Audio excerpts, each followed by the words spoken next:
পরিকল্পিতভাবেই হচ্ছে। হয়তো হয়তো তার ছিল, অন্য একটা উদ্দেশ্য ছিল যে এরকম ভাব এই পরিবার যদি নষ্ট করা যায় তাহলে ভবিষ্যতে আমি একটা জিনিস আমি পাবো, এরকম আশাবাদী তাই হতে পারে। পিসে ওরা 2টা গেট ছিল, কোনোদিন ওটা প্রায় 3 তালা হয় না। আর সামনে যে 2টা গেট আছে, 2টা সামনের থেকেই তালা ঝুলে না থাকলে ভিতর থেকে খোলা যায়।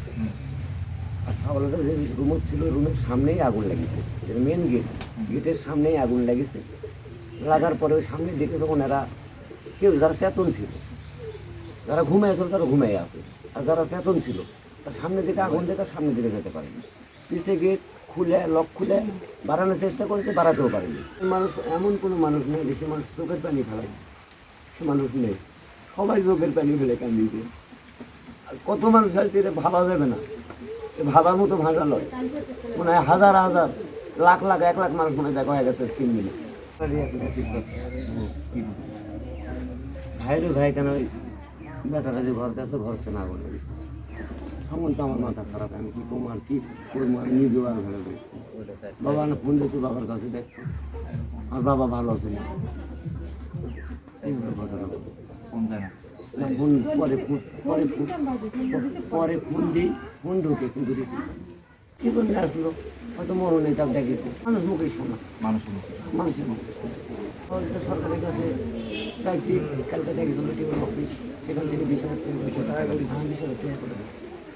সরকারের তরফ থেকে এনে দিবে, যত তাড়াতাড়ি সম্ভব এনে দিবে। এবং পরিবর্তে 3 লক্ষ টাকা সরকার থেকে দিবে, পর্যায়ক্রমে দিবে। ব্যবসার মাধ্যমে এখন পরিবার নিয়ে চলতে পারবে না, বলতে এখন ধরুন লোক মানুষ করা লাগবে। এখন দাঁড়িয়ালা আছে, জামাই আছে, বিটি আছে, আমি ধরো কষ্ট দুঃখে এখন চলালো। মানুষের কোনো হিসাব নেই, সকাল থেকে রাত 10টা 11টা 12টা 2টা 3টে সারা রাত একের পর এক মানুষ আসতেছে। মানুষের কোনো হিসাব নেই, যাই জানিস যে গন্ডগোল একটা মানুষ মারা গেছে, কুটুমাইজ না, এত শুধু না, দলে দলে যখন আসতেছে গাড়ি কি গাড়ির কোনো হিসাব নেই। খোঁজ খবর আমার সেটার তো ফোন দেয়নি, মানে আপন ব্যস্ত মানে আমার কাছে ফোন দেয়নি, তার বড় ভাইয়ের কাছে ফোন দেয়। কালকে টিউন অফিস যাওয়ার পরে আমার সাথে কথা হলো, করতে কাকু আপনি টেনশন করেন না, আমি একটু আসি। কি নাম ওনার?